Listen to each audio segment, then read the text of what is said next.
All right, so we all know 28th loss, whatever, to a ranked team. Your thoughts on the way the game played out? Was it what you expected? Any surprises?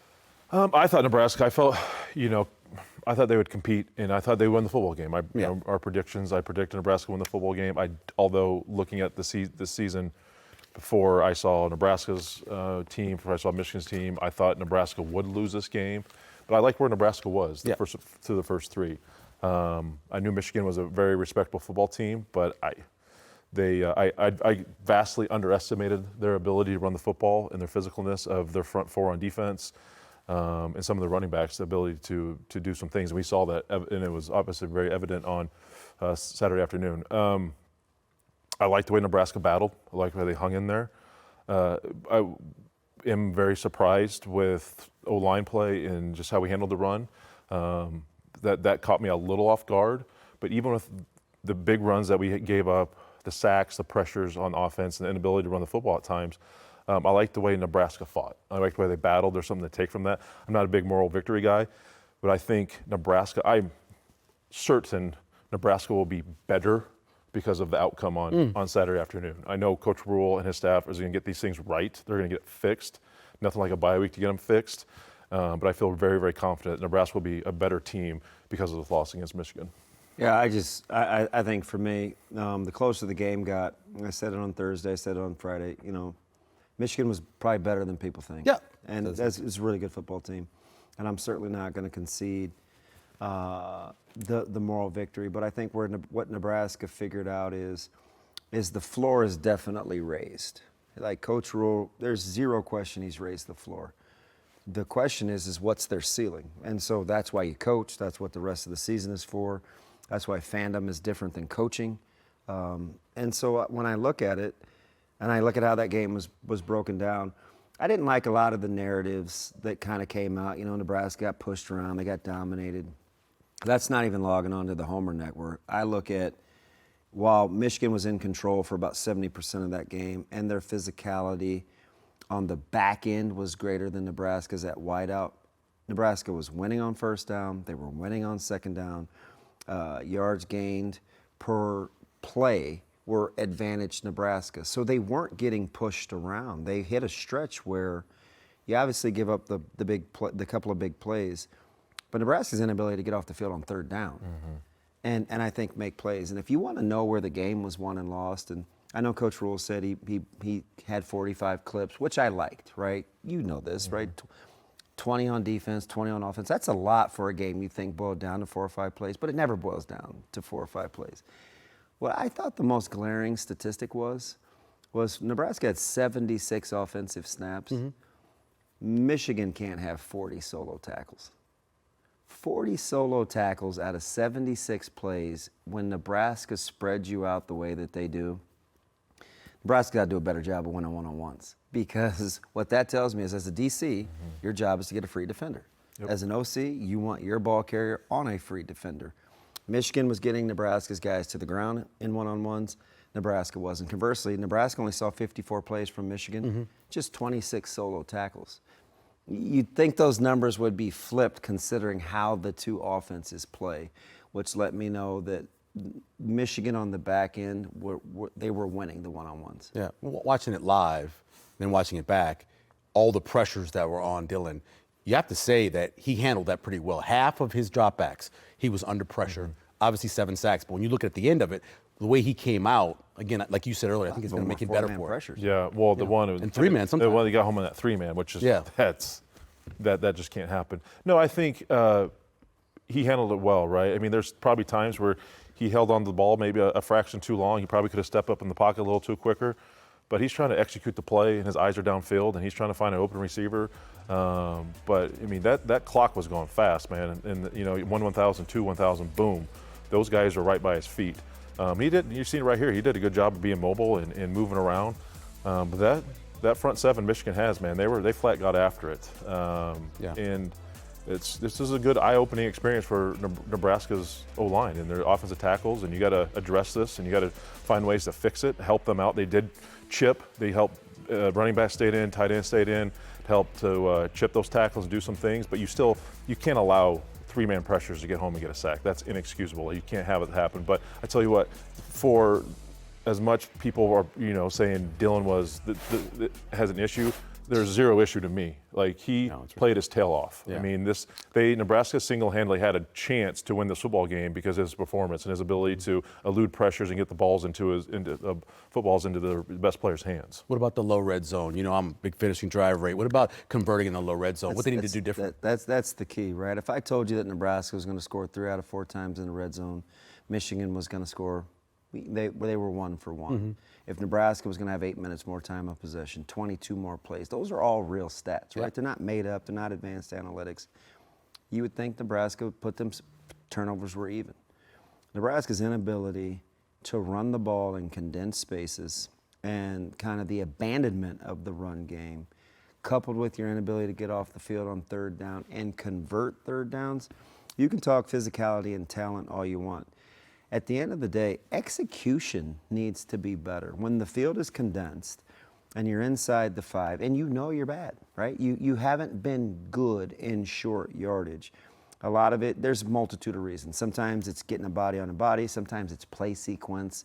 Sometimes it's, sometimes it can be Personnel? as simple as you don't have another running threat in the backfield and you're in the gun, right? There's ways that I would handle that defensively. So, Well, it's 10 on 11 all of a sudden, right? Yeah. Offensively, with Dylan not having the ability to run the and football you have in the shotgun. you have to be elite up front to run the ball out of the gun in one back without a viable another running threat inside the 10. You get inside the 5 where they're less than 66% on converting touchdowns.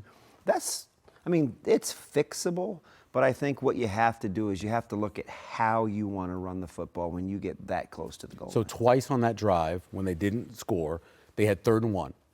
And I think both times they were under center, and Emmett ran for the 1st down. I'd love to see them under center when they're there and run the same kind of thing with 2 yards to go. Yeah, normally, listen, 99% of the time, I'm riding with you. Even on the 4th down, with the little option and the shovel to He could have gone outside.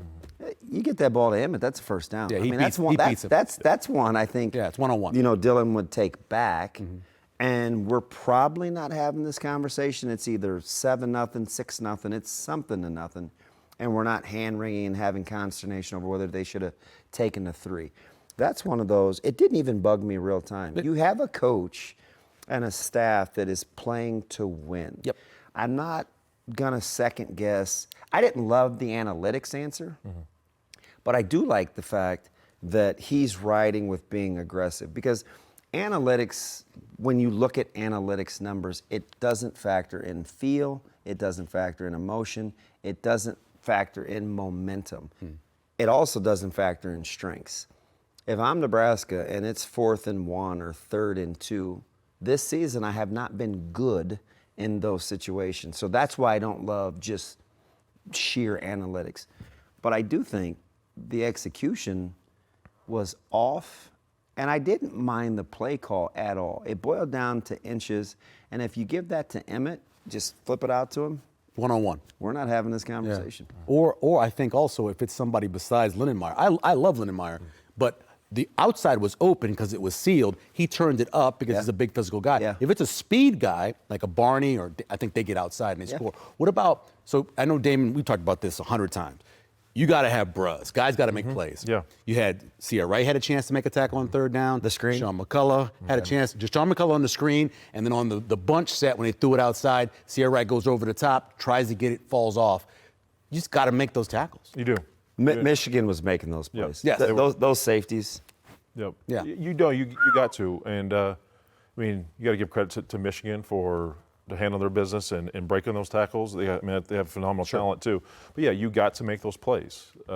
Sierra's played his tail off so far this year. Deshaun's done fantastic so far this year. In big time moments and those situations, you got to have those big time plays, and big time players make those type of plays in those situations. Nebraska just.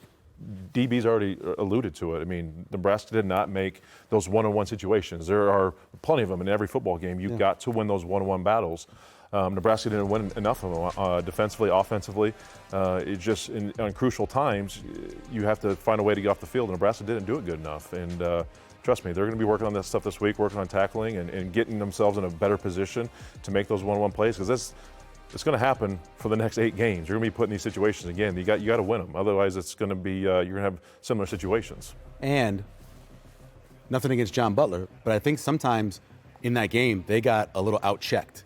They checked to something that Nebraska wasn't either ready for or wasn't in the position to handle, and they have good coaches too. Yeah, now that part I agree with, right? They got a dry erase board, and I don't, I like the schemes. I really do. I think, Nebraska, this is what the bye week's for.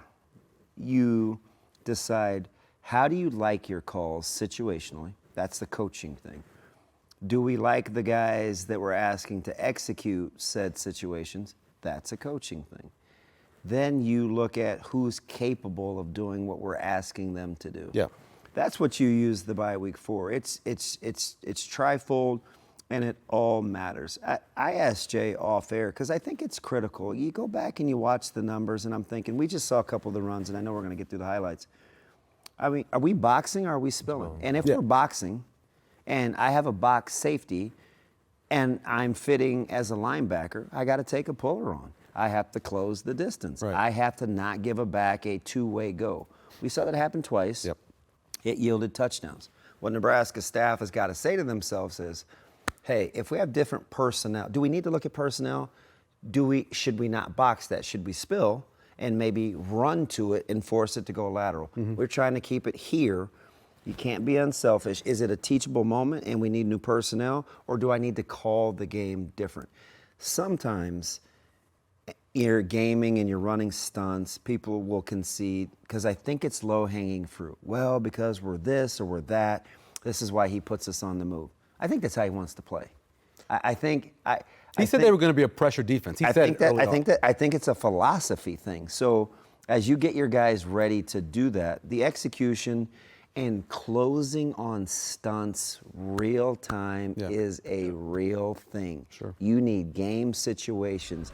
If I twist and I stunt and I'm supposed to slam into C-gap, I need to finish the stunt. It's not just enough to be there. It's if I got half man and I got to split B-gap, split it. Yeah. Split it.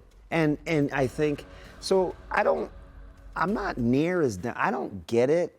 And part of it is frustrating because I don't think when we criticize Coach Butler, I don't think we know what we're looking at. We just kind of have these kind of hot takes, and it kind of bugs me a little bit because I think some of the onus is on the players, some of the onus is on the coaches, but that's what this week is for because they needed a barometer to see where they're at.